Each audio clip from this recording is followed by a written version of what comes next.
un poquito la parte que es tan importante para nosotros. Decirle a los pacientes, no aguante hambre, que eso le puede afectar sus tejidos corporales, específicamente los proteicos. Lo vamos a ver ahorita como lo que es el síndrome de la alimentación. Muy bien. El síndrome de la alimentación tiene algunos hechos históricos importantes, como lo que ocurrió después de la Segunda Guerra Mundial, cuando salieron algunas personas de los campos de concentración en condiciones nutricionales muy difíciles, con unas desnutriciones severas, y teníamos que, pues la respuesta ¿cuál era? ¿Cierto? Brindarles atención oportuna y darles alimentación. Algunas de estas personas se murieron porque los quisimos alimentar de forma muy rápida y les dio síndrome de la alimentación. Desde ahí pues se empezó a estudiar mucho más el tema, y eso digamos que es muy pues, que pecado uno librarse de los nazis y que lo mate lo que tanto anheló todo el tiempo. Y lo mismo podemos encontrar, o podríamos encontrar, pues contando algunas experiencias en el tratamiento de los niños con desnutrición. Yo les contaba que en algún momento hice parte del equipo de la gobernación del sistema de vigilancia de mortalidad por desnutrición. Entonces nos íbamos a los sitios donde habían muerto niños con desnutrición, que aparecían en tanto diagnóstico como desnutrición, como parte de los criterios causales o de causas alternas a su muerte, la desnutrición, y hacemos un estudio de la historia clínica y nos reunimos con el equipo que atendió a ese paciente. ¿Qué encontramos? Muchas veces pacientes muy maltratados, y entre otras cosas, pues yo no sé si eso habrá cambiado, pero las facultades de medicina dedican una tarde o menos de una tarde, una hora para ver desnutrición. Entonces no había pues una capacitación adecuada de los médicos y llegaban a tratar la desnutrición de una manera no adecuada. Muchos de los pacientes que murieron por desnutrición realmente murieron a raíz del tratamiento. Es más difícil que un niño se muera en la casa de desnutrición que un niño que lo tratemos mal. Entonces un niño llega al hospital y usted le hace un mal tratamiento y se muere en 2 días, o lo matan 2 días, como quiera mirar, o menos. Y un niño se queda en la casa y se va a seguir deteriorando, pero dura 2 meses más. Entonces, una forma también de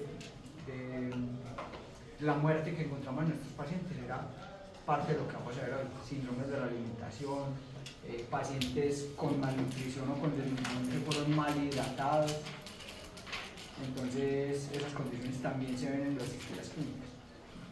Pues que el trabajo de nosotros no era un trabajo punitivo, sino que era un trabajo de aprender de eso para no repetirlo. Y es parte de lo que se busca pues con la capacitación. En cualquier momento y a los profesionales cuando se les hace capacitación sobre el tema de nutrición. La idea es prevenir o aprender de lo que antes fueron errores.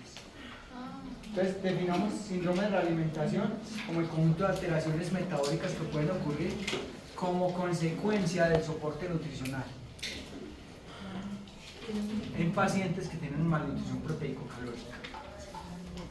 El soporte nutricional puede ser por vía enteral, parenteral, pero también por vía oral. Los pacientes por vía oral también se pueden desestabilizar y también pueden llegar a tener síndromes de la alimentación. Las características principales del síndrome de la alimentación son alteraciones neurológicas, alteraciones respiratorias, arritmias e insuficiencias cardíacas.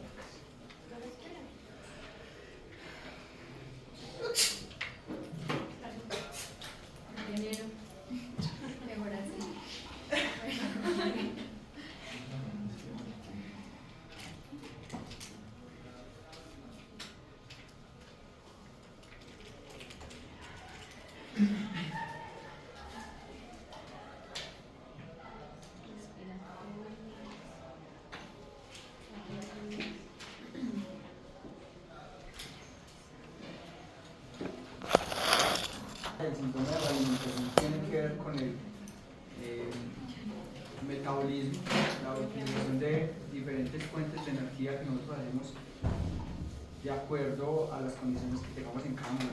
Entonces, ¿qué tenemos? El primer, cuando empezamos a hacer ayunos, lo primero que nos consumimos es el glucógeno. El glucógeno tiene tiene un límite de almacenamiento, por ende digamos que se gasta en relativamente corto tiempo, y posteriormente empezamos a hacer gluconeogénesis. Gluconeogénesis, producir glucosa a partir de nuevos sustratos. Gluconeogénesis a partir principalmente de aminoácidos gluconeogénicos, lactato y glicerol. Y posteriormente vamos a hacer un consumo de otras fuentes, que serían las grasas, con una cetoadaptación, que se presenta en el ayuno prolongado con producción de cuerpos cetónicos que son utilizados por el cerebro como energía, y evitamos el catabolismo proteico. Pero miren que esto que está aquí, la producción a partir de aminoácidos, está antes de. Ahorita lo vemos pues en una línea de tiempo mucho más clara, pero eso como para tenerlo en cuenta. Por lo cual, por esa producción de glucosa a partir de aminoácidos, por esa gluconeogénesis, se presenta pérdida de masa muscular y aumento del agua extracelular, con lo cual hay disminución de fosfatos, potasio y magnesio. Eso pues digamos a manera de resumen. Vamos a ver qué pasa específicamente con cada momento del ayuno y posteriormente con la realimentación.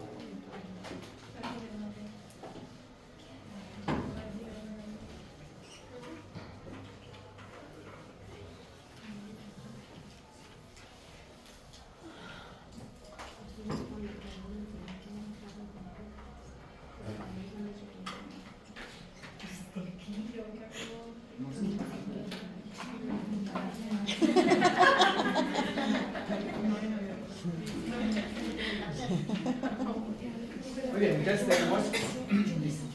consumimos alimentos. Eso nos muestra como cereales, pero no saben qué son.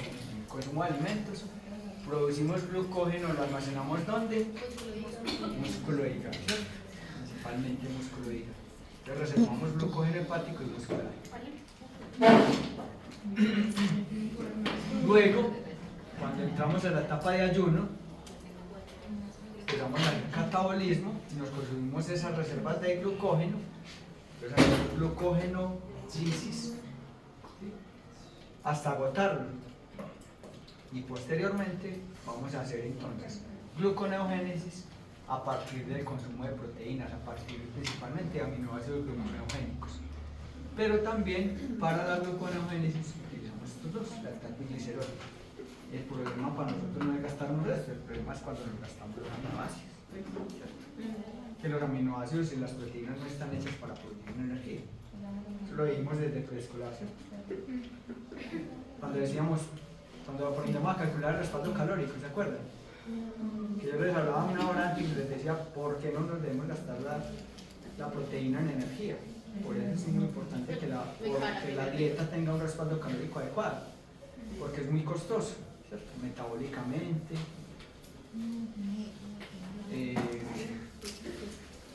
y también económicamente. Es muy costoso las proteínas. Las proteínas son muy costosas, entonces no las podemos gastar para producir energía.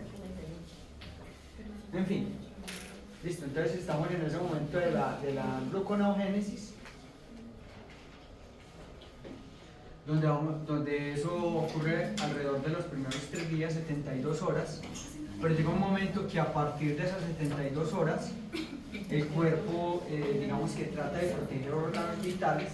Los órganos vitales también están constituidos por tejidos proteicos, por musculatura lisa principalmente. Entonces, ¿qué tenemos que hacer? Tratar de proteger esos órganos vitales, el corazón principalmente, y otros órganos que se pueden estar desgastando cuando hay un ayuno prolongado.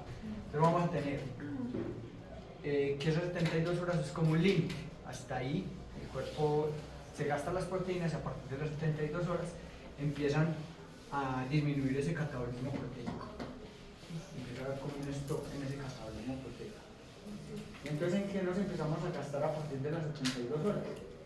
Las grasas, ¿cierto? Pues primero fue el glucógeno, que no dura más de unas horas, posteriormente las proteínas. Eso pues no es tan radical. ahí hay combinaciones que seguramente con el profe Marcelo en deportista van a poder enfatizar mucho más en eso, pero en general, glucógeno, posteriormente las proteínas y ahora sí, cetoadaptación, pero mira, han pasado 3 días. El caso es que en el deportista eso puede ser distinto, pero estamos hablando de un paciente que está en un ayuno, una inanición. Entonces vamos a hacer cetoadaptación, donde vamos a hacer lipólisis, producción de cuerpos cetónicos, que son esos 3 que aparecen ahí, el ácido acetoacético, el ácido beta hidroxibutírico y la acetona. Estos son los cuerpos cetónicos. Disminuye la producción de secreción de insulina.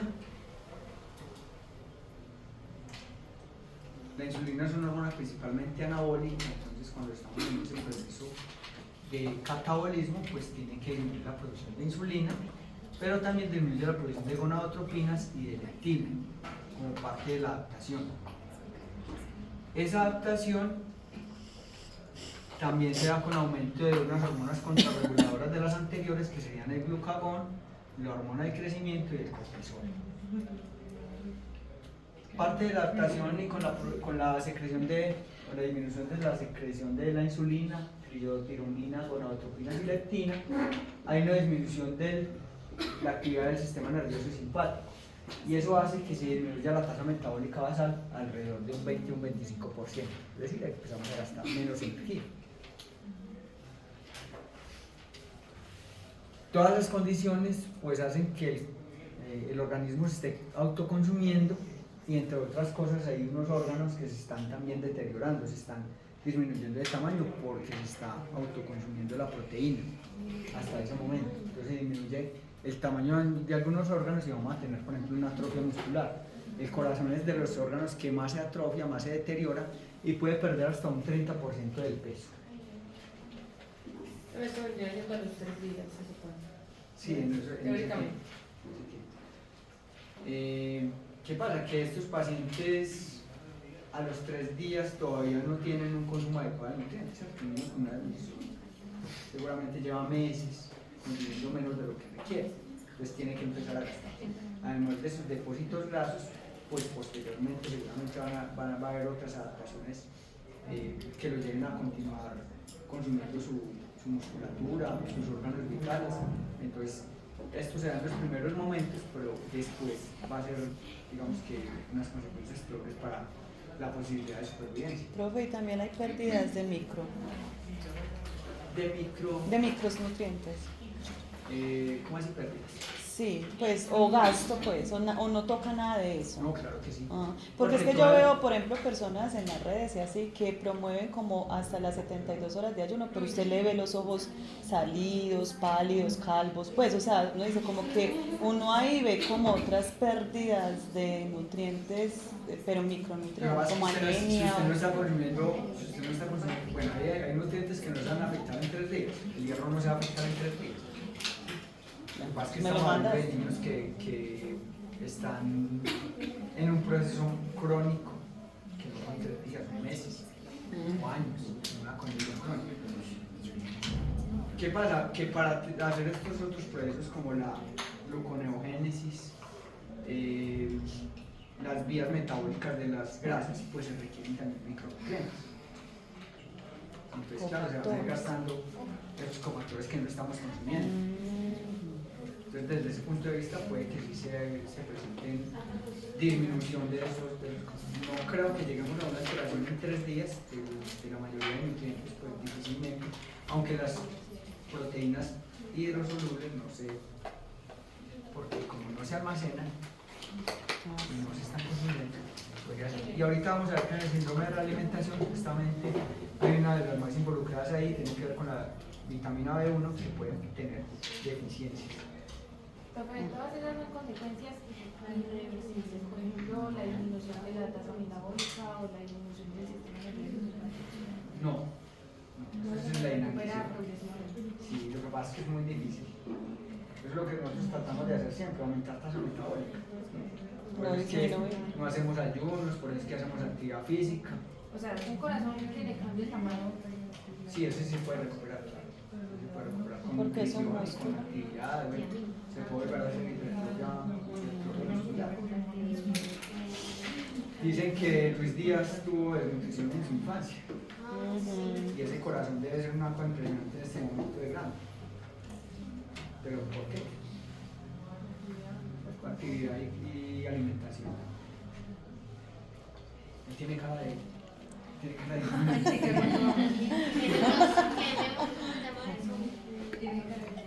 De niño sufrido. Tiene unas fases como de... raras, ¿no?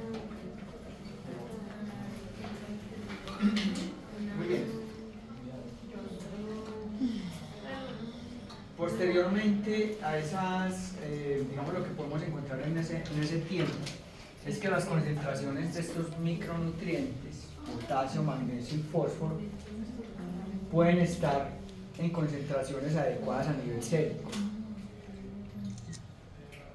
porque son micronutrientes que se utilizan a nivel intracelular. Entonces, a nivel sérico pueden estar igual. Como no se están necesitando a nivel intracelular porque no hay, digamos, producción de energía, o hay menor producción de energía, entonces no están, digamos, no se están necesitando a nivel intracelular para hacer esos procesos metabólicos. Entonces pueden estar igual, o pueden tener un nivel adecuado en suero. Listo. Listo, vamos a empezar a alimentar al paciente. Pues por allá decían un cuadrito naranja, ayuno. Se terminó el ayuno, vamos a empezar a alimentar al paciente. Vamos a empezar a hacer realimentación. Listo. Cuando se empieza a hacer la realimentación, la respuesta, pues lógicamente es el anabolismo, ¿cierto?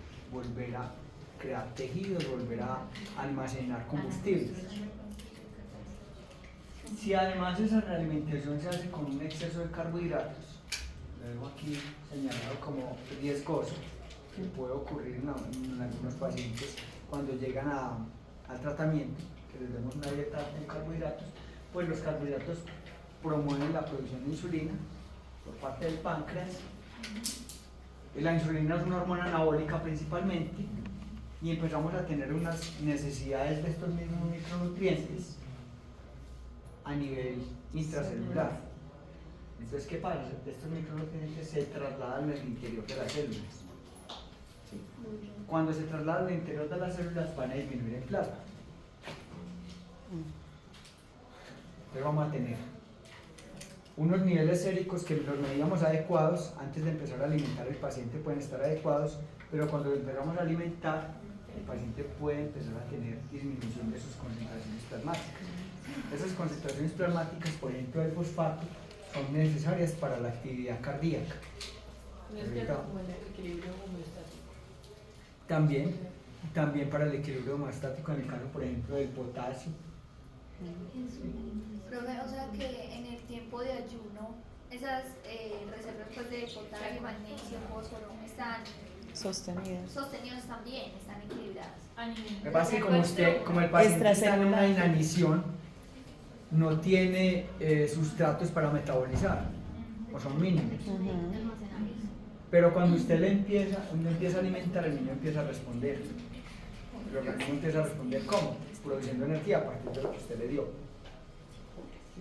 Y cuando usted le empieza a alimentar de una forma agresiva o con un exceso de carbohidratos, puede pasar entonces que se disminuye tanto en plasma que se alteran funciones que vamos a ver ahorita relacionadas con estos nutrientes, además de Profe, B1 por ejemplo. entonces la solución es empezar muy poquito, o sea, muy suave, y solamente, no solo con los chos, sino con todo.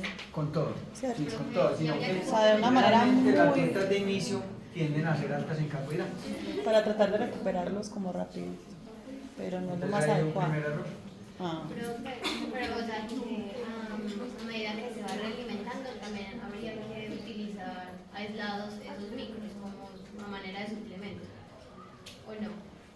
La idea es que Si pues, usted va- empieza despacio, diría que no. La idea es que algunos suplementos se pueden dar en esos pacientes, pero desde la alimentación tiene que ser de una manera lenta para que esos micronutrientes se vayan también, digamos que generando esas reservas que se requieren para que no se disminuyan a nivel plasmático. Algunos de ellos ni se considera siquiera la suplementación, porque igual la absorción de esos nutrientes puede estar alterada. O sea, si es un niño que además tiene los enterocitos, pueden estar alterados para la función de absorción y difícilmente va a poder absorber una cantidad adecuada de nutrientes en general, macro y micro. Eso lleva a dos consecuencias importantes en este paciente. El aumento del hiperinsulinismo, que tiene efectos a nivel renal, un efecto antinatriurético, retiene sodio y retiene agua, y eso aumenta el volumen plasmático. Vamos a tener un volumen plasmático aumentado, lo cual diluye aún más esos micronutrientes que decíamos ahorita, un corazón depletado, dificultad para movilizar esa cantidad de volumen plasmático que se está produciendo en el paciente, y eso aumenta, digamos que esa condición, junto con el aumento del gasto energético, va a producir un aumento también en la conversión de hormonas tiroideas, triiotironina y tiroxina y triiotironina. ¿Listo? Hay otra consecuencia, y es que como ya estamos en un proceso anabólico, se va a aumentar la síntesis de proteínas, de lípidos y de glucógeno, como parte de lo que hace la insulina, y para eso se requieren unos cofactores. Otra vez aparecen magnesio y fosfatos o fósforo. Y además B1, ¿sí? Con lo cual los niveles en sangre van a disminuir mucho más. Y como les decía ahorita, pues ahorita vamos a ver las consecuencias de que hayan bajo el nivel de, por ejemplo, de fosfato en sangre. Esos niveles de fosfato en sangre alterados pueden alterar la función cardíaca. Entonces, los principales síntomas del síndrome de realimentación los vamos a encontrar a nivel neurológico y a nivel cardíaco. Entonces es un corazón depletado, con un montón de agua, con un montón de plasma que no es capaz de movilizar, y además de eso con una función alterada por disminución de fosfatos. ¿Se acuerdan de la contracción muscular, por ejemplo? Si esto lo ya No, muscular, pues digo a nivel general. A nivel general. Y nos han hablado de nutrientes que se requieren específicamente para que haya una función muscular adecuada. Calcio, por ejemplo. Y siempre relacionamos, por ejemplo, los calambres con Potasio. alteraciones electrolíticas. Potasio, sodio, pero también calcio, pero también fósforo. Lo mismo ocurre con este corazón. Entonces no tiene una función adecuada porque los fosfatos no están en una concentración adecuada en plasma, que se requieren para que haya una contracción muscular adecuada, específicamente a nivel cardíaco. Todas esas condiciones van a hacer entonces que el paciente empiece a tener un síndrome de realimentación. Entonces aquí está en conjunto todo lo que había en la exposición.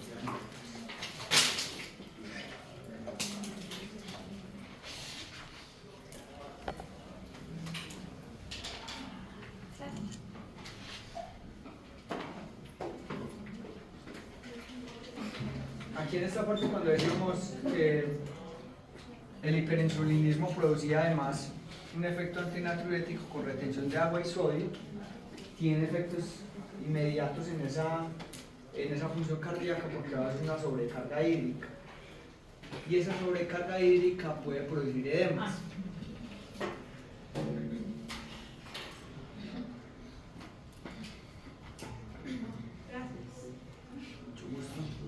Puede producir edemas. Entre otras cosas, los edemas más complejos se presentan a nivel pulmonar. Entonces se puede presentar un edema pulmonar en un paciente que lógicamente va a afectar también su parte respiratoria. Y va a tener consecuencias también en el corazón, lo que conocemos como una insuficiencia cardíaca congestiva. Entonces vamos a tener un paciente que posiblemente lo estamos alimentando de más, que posiblemente por sus condiciones nutricionales también tenía algún proceso de deshidratación, entonces puede estar recibiendo también un exceso de fluidos, Recuerden que hay un efecto antinatriurético con retención de agua y sodio, entonces hay un aumento del volumen y si además le están dando una cantidad excesiva de fluidos, pues se va a aumentar mucho más. Con un aumento de la insulina, con un aumento de la absorción renal de sodio y agua, ya lo dijimos, el efecto antinatriurético, con una hipoalbuminemia, que es la que mantiene el equilibrio de las proteínas, que es la que mantiene el equilibrio hídrico, perdón, las proteínas son las que mantienen el equilibrio hídrico. Este paciente por su desnutrición puede tener hipoalbuminemia, no digamos que a nivel de un kwashiorkor, pero se puede estar presentando hipoalbuminemia, lo que altera aún más esa función cardíaca y produce además aumento en el riesgo de presentar edema. ¿Se acuerdan de la función oncótica de las proteínas? Lo vamos a ver principalmente en desnutrición la próxima clase, pero cuando nosotros tenemos entonces unos vasos que lo que hacen es llevar oxígeno, intercambiar nutrientes, ¿cierto? Intercambiar con la circulación nutrientes, pero también intercambiamos oxígeno y gases, oxígeno y CO2. Entonces llevamos por medio de la circulación, pues llevamos a cualquier tejido, el organismo lleva a cualquier tejido oxígeno, lo intercambia por CO2, lleva nutrientes, ¿sí? Y saca desechos metabólicos. Pero esto no es, digamos que nuestro sistema vascular no es unos tubitos sellados, son unos tubitos que tienen que tener una especie de compuertas para hacer esos intercambios. Esos intercambios, ¿sí?, están regulados también por un sistema de proteínas.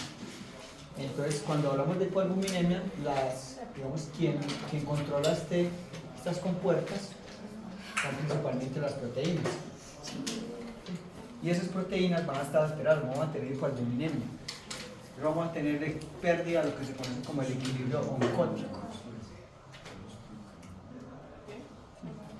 Vamos a tener una pérdida del equilibrio oncótico que es dado principalmente por las proteínas. Entonces estos conductos van a estar desprotegidos, entonces va a empezar a salir el agua y eso es lo que produce los edemas cuando no hay un adecuado equilibrio oncótico que está relacionado con una función proteica. Y la proteína más abundante en sangre es la albúmina. Entonces aquí tenemos hipoalbuminemia en este paciente, pérdida del equilibrio oncótico, producción de edemas.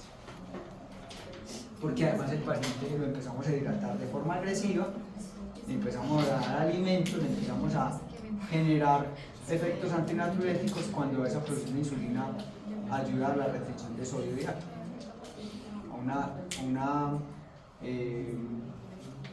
recaptación de sodio y agua a nivel de los túbulos contorneados distales. Entonces tenemos que esos pacientes que reciben glucosa suprimen la gluconeogénesis, ¿cierto? Ahorita que yo les decía que eso es, digamos, es el orden en que se gastan los combustibles, eso no es tan drástico, ¿cierto? No es que usted deje de gastar proteínas inmediatamente cuando pasan las 62 horas. Usted se sigue comiendo sus proteínas, no de la misma manera como las consumía antes, pero usted sigue consumiendo sus proteínas, sigue haciendo gluconeogénesis. ¿Cuándo para la gluconeogénesis? Cuando usted tiene la posibilidad de obtener la energía a partir de la glucosa. Entonces el paciente empieza a recibir glucosa, suprime la gluconeogénesis y da lugar a un balance de nitrógeno menos negativo. O sea, no se sigue gastando sus proteínas. Cuando hay un exceso en la administración de esos carbohidratos, de glucosa o de cualquier otro tipo de carbohidratos, puede causar hiperglicemia, favorece el desarrollo del síndrome de hiperosmolaridad, glucosuria y puede producir deshidratación. Entonces ahorita decíamos, a pesar de que hay retención de sodio y agua, que puede ser una consecuencia de ese efecto antinatriurético, como un efecto de la hiperinsulinemia, también se puede producir el efecto contrario, y es que el paciente se puede deshidratar. Pero es porque ese líquido se está acumulando, es extracelular, ¿no? Eso es a nivel del plasma. Entonces la filtración glomerular, al haber esta hiperosmolaridad, lo que puede ocurrir también es glucosuria y deshidratación. O sea, ¿qué hace el riñón? cuando hay una hiperglicemia, también trata de defenderse, ¿cierto? Trata de defenderse un poquito de esa glucosa tan alta que hay en sangre. ¿Sí? ¿Por dónde está botando la glucosa? Parte de la glucosa, ¿cierto? El riñón también trata de defender el organismo botando un poquito de glucosa. Entonces por eso se presenta ahí. Pero la glucosa no anda sola, igual que el sodio. Siempre que andan con agua. A uno no le sale, en la orina no le salen los cubitos de azúcar, no le salen. Seguramente le sale la orina con glucosa, ¿cierto? Y lo mismo ocurre con el sodio. Por eso utilizamos el sodio como parte de las sales de rehidratación, y eso lo veremos más adelante cuando veamos enfermedad diarreica. En otras ocasiones, la realimentación con exceso de proteínas o aminoácidos puede originar hiperazodemia, productos azodados, aumentados en sangre, desechos metabólicos de las proteínas aumentados en sangre. Puede producir hipernatremia con deshidratación hipertónica y acidosis metabólica. Es el mismo efecto que decíamos acá, deshidratación, aquí por un exceso de glucosa y aquí por un exceso de sodio. Pues les decía, glucosa y sodio no andan solos, nunca andan solos, siempre andan con agua, tanto para perderse como para ganarse. Entonces volvemos al ejemplo de las sales de rehidratación oral. ¿Qué tienen las sales de rehidratación oral? Azúcar y sal, Glucosa, azúcar y sal, sodio y sal. Ajá. Glucosa y sodio, ¿cierto? Porque así se aprueba más fácil el agua. Entonces aquí también pasa, pero aquí es al contrario, aquí se está perdiendo. Y el riesgo es de deshidratación en este paciente. Deshidratación. Entonces aquí hay glucosa y sodio. Pero uno como define entonces como la hipernatremia, pérdida de sodio. No, aquí es que está alto en sangre. Está alto en sangre. Lo que pasa es que eso lleva a la consecuencia, porque el organismo, los riñones específicamente, buscan deshacerse de ese exceso.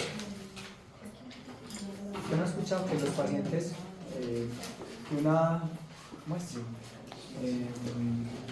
que los pacientes que tienen los primeros síntomas de diabetes pueden tener glucosa en la orina, entonces que si las hormigas se acumulan ahí, que es una forma de diagnosticarlo, ¿cierto? Eso no es del todo cierto, pero podría explicarse de esa forma, ¿cierto? Como usted está perdiendo glucosa por la orina, entonces de alguna forma lo que está produciendo es que se está deshidratando. Pasa que en los adultos eso es más difícil. ¿Y eso altera el color de la orina? O sea, el color, no sé.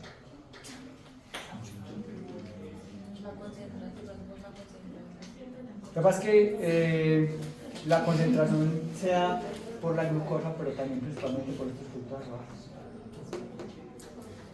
Desechos metabólicos de las proteínas. Entonces, es necesario un aumento en el volumen de la orina para excretar el exceso de carga nitrogenada. Si es necesario aumentar la orina, entonces ¿qué pasa? Mayor riesgo de deshidratación. Pudiendo producirse una deshidratación si no hay un aporte adecuado de líquidos o si hay unas pérdidas extrarenales excesivas, que es lo que ocurre también con nuestros pacientes. Paciente que está en estas condiciones puede tener a la vez una diarrea. Entonces son unas pérdidas extrarenales de líquido que también alteran, que pueden aumentar el riesgo de deshidratación. ¿Qué más ocurre en estos pacientes? Específicamente cuando hablamos de las deficiencias de micronutrientes. Entonces, específicamente, hipofosfatemia. Le decíamos ahorita que cuando le empezamos a dar sustratos para que las células empiecen a producir energía, se empiezan a requerir unos cofactores, entre ellos el fósforo, y por eso el fósforo se traslada de la parte extracelular a la parte intracelular, disminuyendo las concentraciones en plasma. Vamos a tener entonces hipofosfatemia, por esa disminución, por ese paso del fósforo extracelular a intracelular, y eso trae consecuencias negativas, ya lo vamos a ver. Entonces los depósitos de fósforo en los organismos son de 500 a 800 gramos, 80 al 85% está en el hueso, 10% en los músculos esqueléticos, 5% en los tejidos blandos y el 1% en el tejido extracelular, en el líquido extracelular. Los niveles normales aparecen ahí y las hipofosfatemias cuando los niveles están por debajo de 0.32 hasta en lo adecuado están en el 32 a 0.8. Hipofosfatemia menor a 0.32.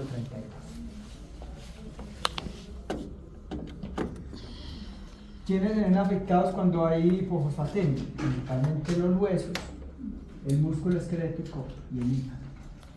Ahorita vamos a ver que dentro de ese músculo también podríamos agregar que el corazón también se ve muy afectado con la hipofosfatemia. Hay unos órganos, unos tejidos que concentran más el fosfato, entonces se mantiene la corteza cerebral, el ventrículo izquierdo, en las glándulas suprarrenales, en el páncreas, en la corteza de la médula renal, en la tiroides y en el vaso. En caso de depresión aguda causante de hipofosfatemia, el fósforo muscular es rápidamente movilizado para órganos vitales. Entonces mire que ese fosfato que lo teníamos disminuido en plasma empieza a tener, digamos, un equilibrio de... María Paula, salud. Problema. Dentro de las funciones del fósforo está el principal a nivel intracelular, es por eso el intracelular tiene parte de la composición de los fosforitos que están principalmente ¿dónde están los fosforitos?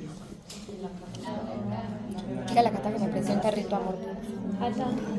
También hace parte de las nucleoproteínas, de los ácidos nucleicos, y va a tener un factor muy importante por el cual se requiere a nivel intracelular la cadena respiratoria, la producción de ATP, ADP, todos esos componentes se requieren principalmente fósforo. Entonces lo vamos a necesitar en la glucólisis y en la fosforilación de proteínas también. Para producir energía, para poder que ese ciclo de Krebs tenga para dónde movilizar esos electrones, necesitamos enlaces energéticos, principalmente de fosforilación.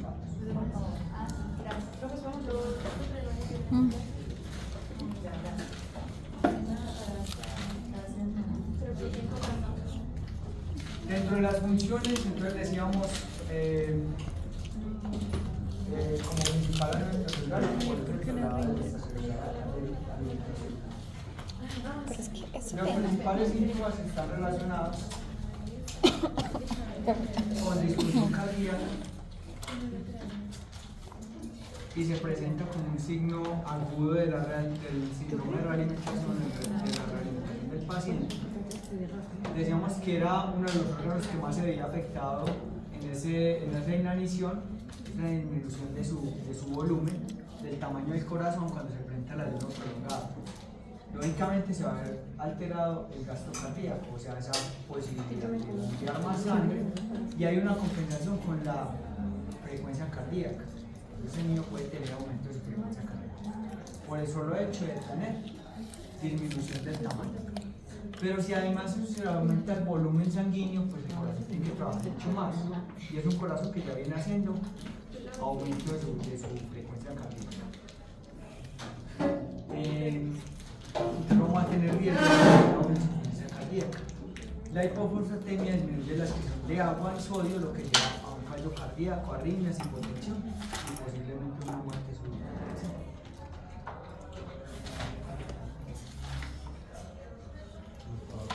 Siguiente consecuencia o siguiente síntoma de la hipofosfatemia a nivel hematológico. Posiblemente sus pacientes puedan tener una anemia hemolítica. Hay una alteración en la morfología de los componentes de las células sanguíneas, de los hematíes, por lo cual puede haber alteración en la función de las plaquetas, aumento del tamaño y disminución de la retracción plaquetaria que requiere también ATP, es decir, pueden tener un tiempo de vida media más corto, las plaquetas un tiempo de vida media más corto, y puede entonces el paciente tener trombocitopenia, disminución en la concentración de plaquetas, por ende alteraciones en la coagulación y producir hemorragias. Hay afectación de la serie blanca, de las células blancas que se presentan en la sangre, con disminución de la actividad fagocítica y bactericida de los granulocitos. Entonces, esas condiciones hacen que el paciente con desnutrición también sea un paciente inmunosuprimido.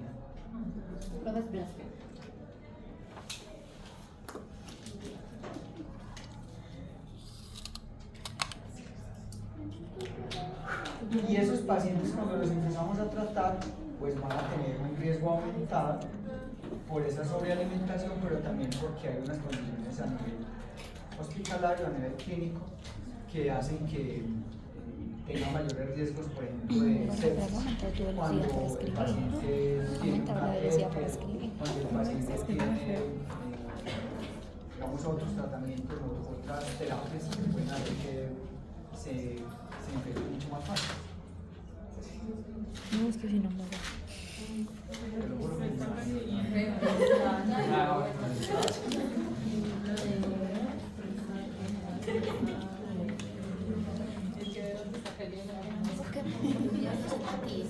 El hematismo es un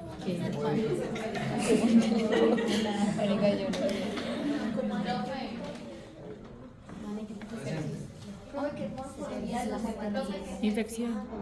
Forma de las células o los componentes sanguíneos. Sepsis. Es infección. No, sí, puede ser infección.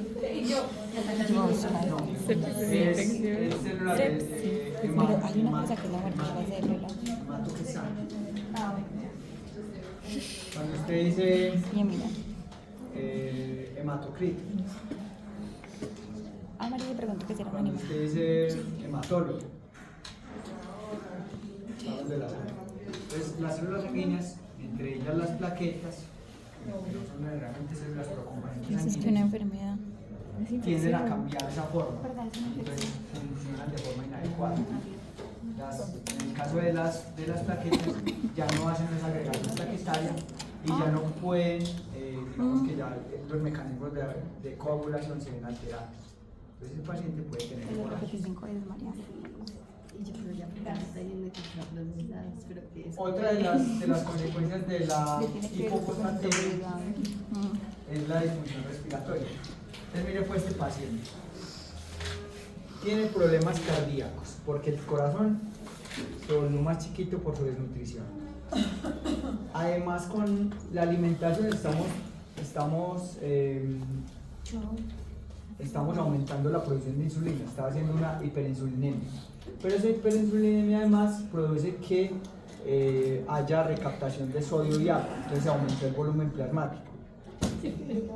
Y fuera de eso, posiblemente tiene hipoalbuminemia y no tiene un equilibrio adecuado del agua a nivel plasmático, y ese exceso de líquido puede salir a otras áreas. El edema más peligroso a nivel pulmonar. Entonces el paciente puede empezar a llenarse, literalmente los pulmones se llenan de líquido, y además de eso tiene una disfunción respiratoria relacionada con su hipofosfatemia. Entonces la hipofosfatemia produce fatiga, disfunción respiratoria que se ve con fatiga, fallo respiratorio, debilidad en la musculatura respiratoria, entre otras cosas. Los pacientes que están conectados al ventilador, cuando tienen hipofosfatemia, más tiempo con la causa. Yo no me imagino ni entierro, uno llorando y no riendo. Todo el mundo llorando y dice, tengo y le jalo unas patas, María. Entonces, ¿qué afecta al fósforo? Ya vimos 3 órganos muy importantes, los temas que afectan al fósforo. Corazón, pulmones Y el riñón. ¿no? Y músculos que no dijimos en la anterior. ¿Qué dijimos en la anterior? Circulatorio.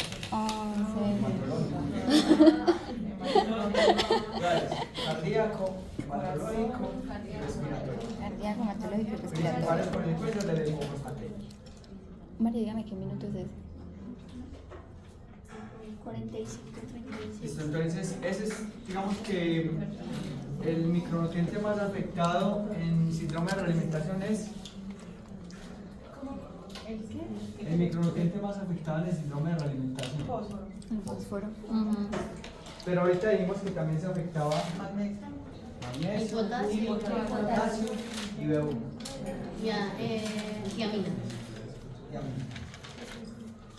Entonces, consecuencias de la hipomagnesemia. Entonces, el magnesio tiene funciones imprescindibles para ¿Qué es eso, función gorda? celular, es cofactor de enzimas, Es que lo vamos a encontrar en el No, músculo le y va a el ganar. hueso, y el 70% se elimina en la leche. 70% Pero la se elimina en la chocolate. leche. Acuérdate que él se va con el agua cuando hace el agua, pero después Yo le vi la el para mañana. intestino reabsorbe agua, pero no reabsorbe magnesio. La deficiencia de magnesio se manifiesta con arritmias, anorexia, alteraciones neuromusculares. También podemos discriminar el problema importante para la contracción muscular. Mentira, la verdad. No sé cómo la verdad. Recuperé mi ya, ay. Está rico. Ok. El otro que habíamos dicho que se altera es potasio. Yo terminé con El potasio, entre otras, participa en el mantenimiento de la capacidad de membrana, relación con la bomba sodio-potasio. Muy bueno. Las manifestaciones clínicas de la hipopotasemia están relacionadas con arritmias, otra consecuencia para el corazoncito de que ya le dije. Entonces ahí también se afectaría. Estás buscando. Se puede ver afectado también el riñón. Hipotensión, estreñimiento, disminución de la capacidad de concentración del riñón,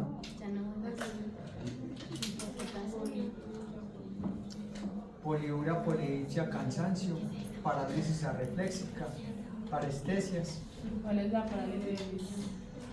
Que el paciente no tiene un buen equilibrio, o sea, que tiene, lo arrefléxico se refiere a esa posibilidad de hacer, digamos, de mover de forma rítmica cuando usted camina. Usted hace reflexión del movimiento contrario. Depresión respiratoria, intolerancia a la glucosa, alcalosis metabólica y empeoramiento de la encefalopatía hepática. Que se da principalmente porque se presenta disminución de tiamina.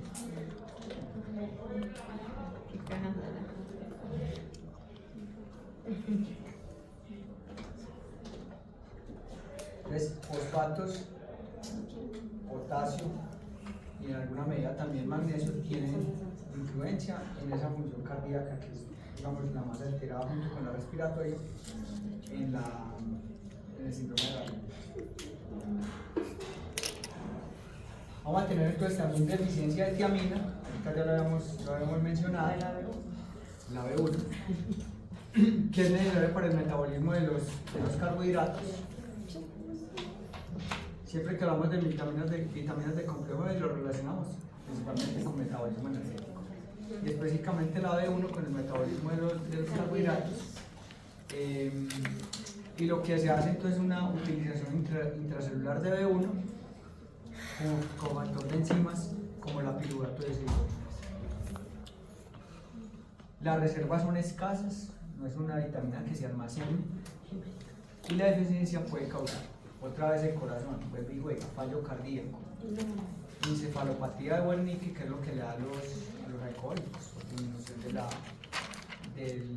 concentración de vitamina B.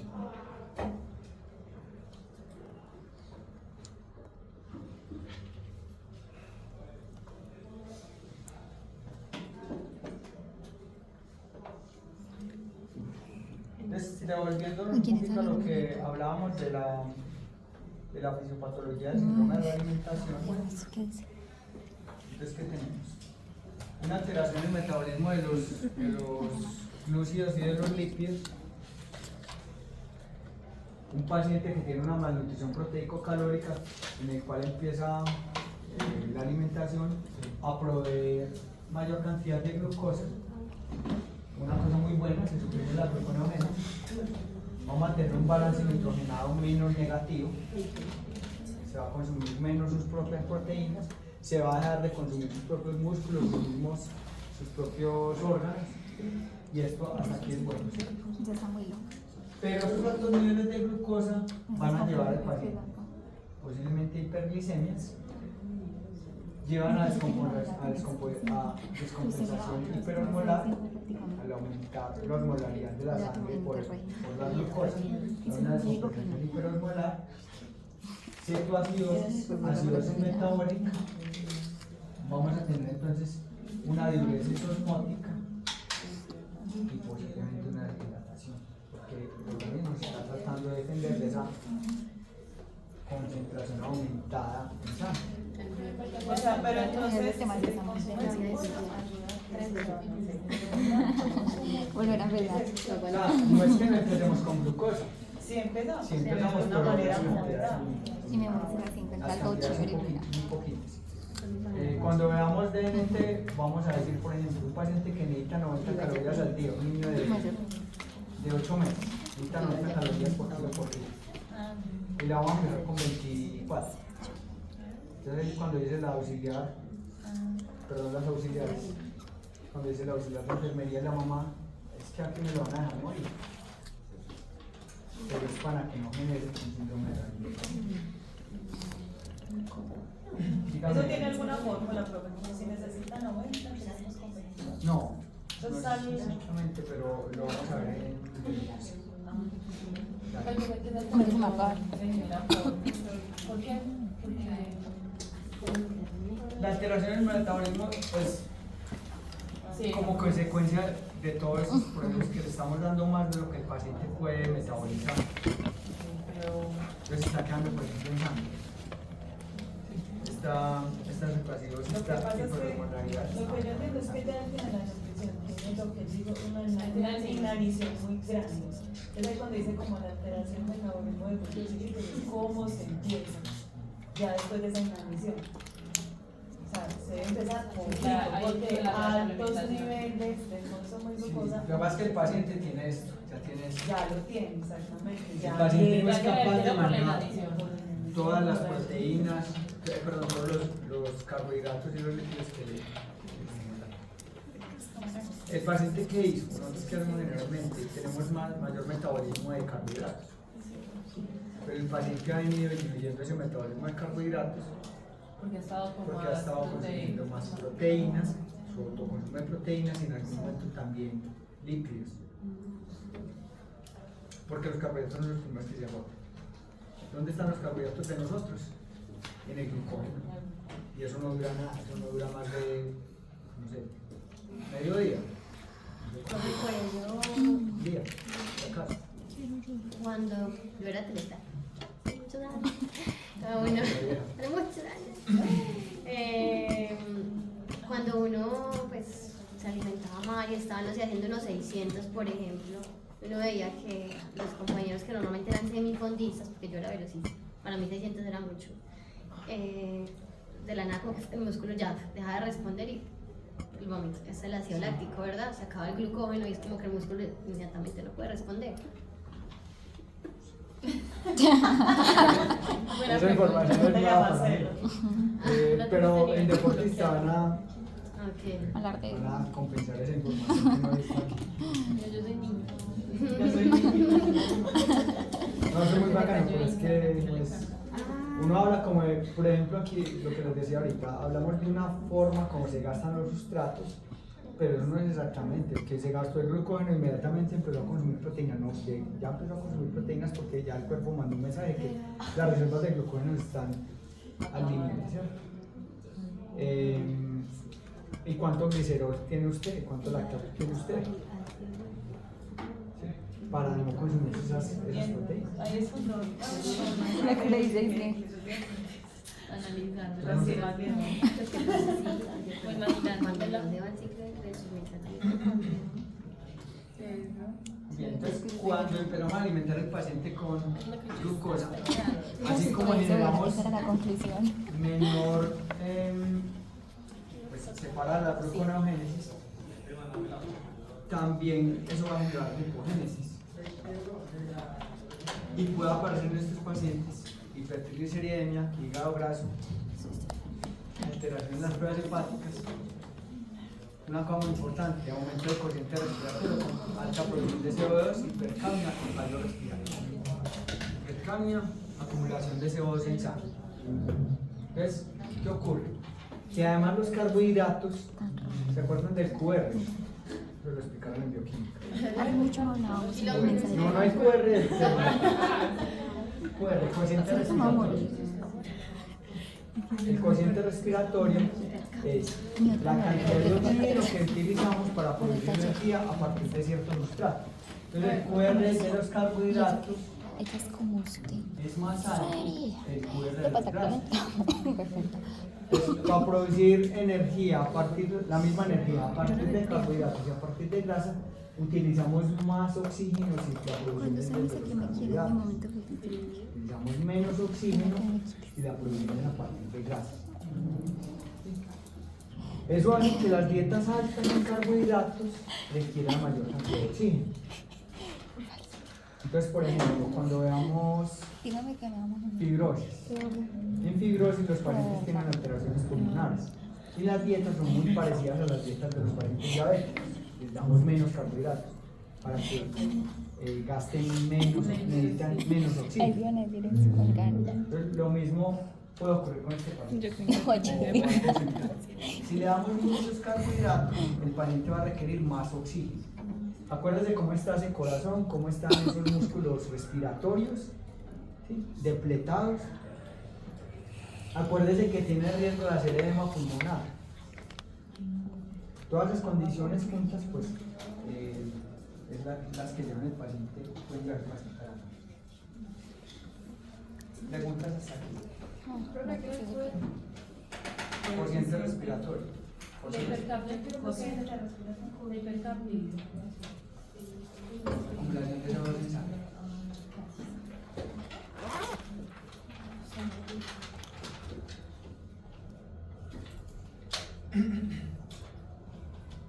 ¿Cuáles son los pacientes que tienen más riesgo de desarrollar síndrome de realimentación?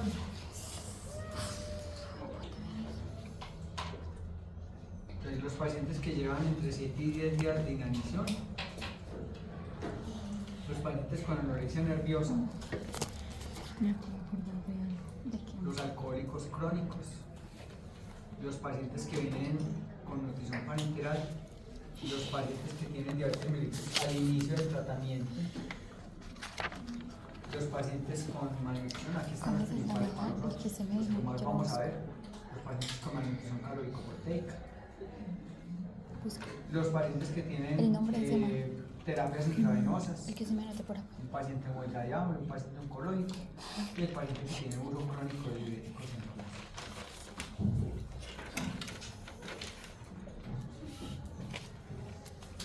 Y que me le vuela la notita, qué horror. Porque si no se me olvida. El síndrome de realimentación después de que se presenta es, digamos, potencialmente mortal. Entonces siempre tenemos que procurar que no se presente. Cuando se presenta ahorita vamos a tener unas medidas específicas que debemos hacer como parar la alimentación, reiniciar todo el proceso de alimentación, pero lo ideal es no llegar allá, ¿cierto? No llegar a un síndrome de realimentación, no llegar a que el paciente tenga alguna sintomatología de esas. Por ejemplo, el aumento de la frecuencia cardíaca, el aumento de la frecuencia respiratoria en un paciente de estos puede indicar que el paciente está empezando a tener un síndrome de realimentación. Como decíamos ahorita, como lo sobrehidratamos, lo sobrealimentamos, el paciente como compensación a su sobrehidratación, al aumento del volumen plasmático, puede requerir entonces como compensación a eso aumentar su frecuencia cardíaca. Pero acuérdense que ese corazón está apretado. Entonces el corazón llega a producir una insuficiencia cardíaca congestiva si lo dejamos en esas condiciones. Entonces por eso inmediatamente se para la alimentación y se empieza de cero. Entonces, en algunos pacientes hay que hacer ayunos de 12 y 24 horas posterior al inicio de sintomatología relacionada con síndrome de realimentación. Prevención entonces.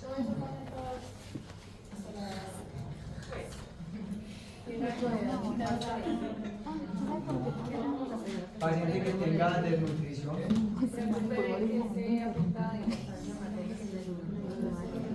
Difícilmente va a llegar a él, tiene que ser digamos, una alimentación mal llevada o Ay, no, a todos. mucho rato. Consumiendo menos. ¿Quién? Pero lo que les dije al inicio, o sea, principalmente se da más pues de la Segunda Guerra Mundial, ¿quiénes eran? ¿En qué trabaja? No, que pinta uñas. Pero los niños con el tratamiento de la nutrición puede llevar a un y lógicamente, por ejemplo, las personas Pues como una señora, pues yo veo como, pues, por ahora es como que, entonces, prevención. no, profe. La valoración médica y nutricional antes de iniciar el soporte nutricional. No es lo mismo el soporte nutricional a un niño con una neumonía que tiene desnutrición al niño que no tiene desnutrición. No puede ser igual. Puede ser igual. Y lo mismo los procesos de hidratación. Paciente con enfermedad diarreica. Llega a urgencias. No hay una valoración del estado nutricional. ¿Cómo es la hidratación? A la velocidad que hidratan los demás niños, que tengan un buen estado nutricional. ¿Cuál es el riesgo? Mari, fíjese que si se graba, porque esto es Bueno, importante. encontramos casos cuando hicimos vigilancia de mortalidad por delito. Ay, me regalaron Paciente una que chocolate llegaba deliciosa. con DNT más Pero sí, deshidratación María Paula, porque sí. y la hidratación se hacía igual que a los otros niños. Si a un sobrinito de ustedes lo llevan a urgencias porque tiene diarrea, está deshidratada, le ponen, como dicen los médicos o las enfermeras, le ponen líquidos a chorro y no pasa nada. Pero un niño con desnutrición, por sus condiciones nutricionales, por la hipoalbuminemia, por la dificultad para manejar tantos líquidos, el paciente puede hacer un edema pulmonar. Entonces lo primero que hay que hacer es valoremos el paciente para saber si tiene o no tiene desnutrición. ¿Cómo me gusta este? Segundo, corregir trastornos electrolíticos antes de iniciar la alimentación. Como dijimos ahorita, las concentraciones plasmáticas son, digamos que no es la más efectiva, porque las concentraciones plasmáticas de potasio, de magnesio, de fósforo pueden estar adecuadas. Entonces yo qué digo, como Porque puso están cara de adecuadas, yo no tonta, tengo que hacer ninguna reposición electrolítica antes de empezar a alimentar. Pero es que acuérdense que eso está adecuado en plazo, pero está inadecuado a nivel de infraestructura.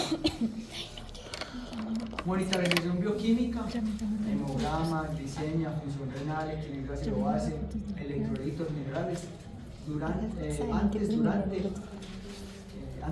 alimentación. Determinación del fósforo, magnesio y potasio en orina para detectar pérdidas de electrolitos y vigilar sin inmunidades. Y esto es muy importante, pero que digamos que se hace más comúnmente es cómo están los signos vitales, frecuencia cardíaca y frecuencia respiratoria en nuestros pacientes, para determinar en qué momento está haciendo un posible síndrome de realimentación. Y eso se da principalmente porque esa sobrecarga de volumen se va a ver reflejada en esas respuestas a nivel cardíaco y a nivel pulmonar. También alteraciones neurológicas. El paciente que tiene somnolencia después de llegar ya despierto, pero con alteraciones neurológicas como la somnolencia.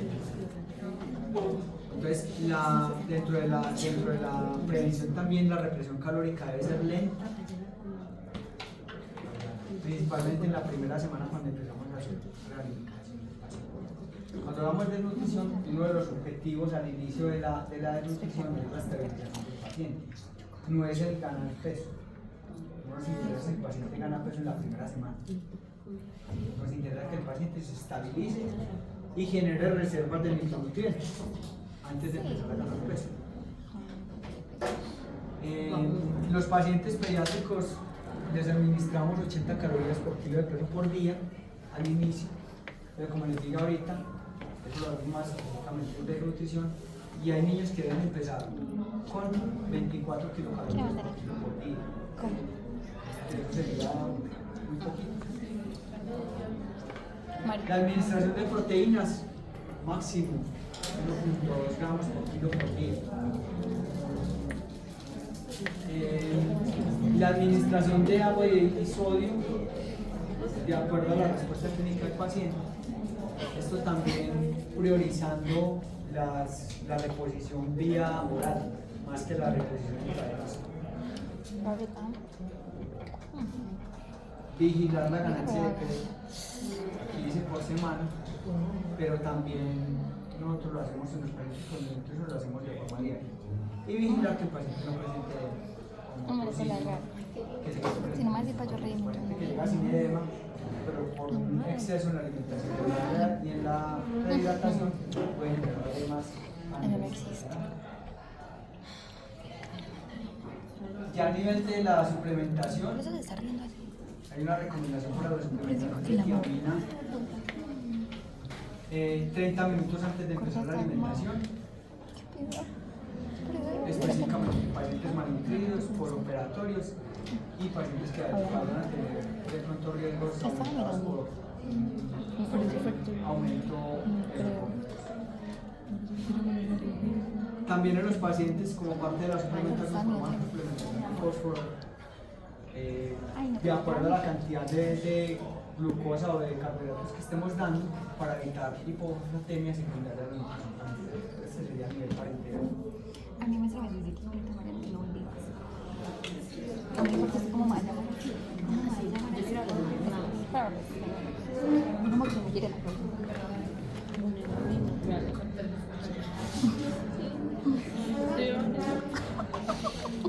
Hasta ahí preguntas. Entonces, esto es para prevenir, ¿cierto? Para prevenir el síndrome de ralentización. Entonces empieza lento, si es necesario incrementar. Que si estaba mirando de lo malo. Todo lo que vimos ahí. Pero cuando ya se ha presentado el síndrome de realimentación, cuando ya hay signos de síndrome de realimentación, entonces se suspende la administración de nutrientes, se empieza entre 12 y 24 horas después, se disminuye la cantidad de calorías que teníamos programadas de paciente, se hace una reposición de electrolitos. Es que lo que me dijo Manuela, mi amiguita. Acuérdense, no todo lo que vemos en plasma es lo que hay a nivel intracelular, entonces hay que hacerlo con mucho cuidado. Que seguramente esos niveles plasmáticos y los intracelulares van a requerir más tiempo para reponerse, porque a nivel plasmático podemos encontrar niveles normales, pero a nivel intracelular puede estar aquí. Entonces vamos a necesitar vigilar los niveles plasmáticos de potasio en esos pacientes con el equipo intervencional, también vigilar y hacer, por ejemplo, ecocardiogramas. Es difícil o no es posible predecir el grado de deficiencia de fósforo ni la respuesta a la reposición. Por lo tanto, es necesario hacer seguimiento clínico y analítico. O sea, esa sintomatología que decíamos ahorita que se puede presentar a nivel neurológico, a nivel respiratorio y a nivel cardíaco, hay que hacerle una vigilancia estrecha, porque la reposición del fósforo no siempre se ve reflejada a nivel intracelular. El paciente puede requerir mucho más tiempo, y hacemos la alimentación es cuando se disminuye. Entonces, por eso también decía en la diapositiva anterior, hay que hacer seguimiento antes y durante la alimentación. Empezar con cantidades muy pequeñas, porque a veces es difícil hacer el seguimiento, los valores hemos visto que pueden variar por muchas cosas, entonces lo mejor es empezar de forma muy prudente la alimentación de los pacientes con diabetes. Preguntas.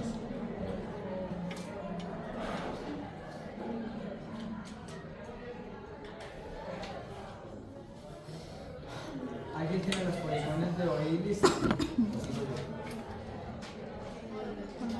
DNT, síndrome de realimentación. De allá abajo tampoco podemos respuestas. ¿Quiere comer una mandarina? Ah, sí. Profe. Si quieren coger una manzana y respiramos.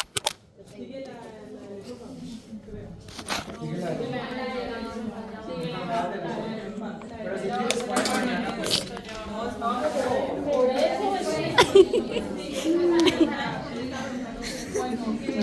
El video que hago.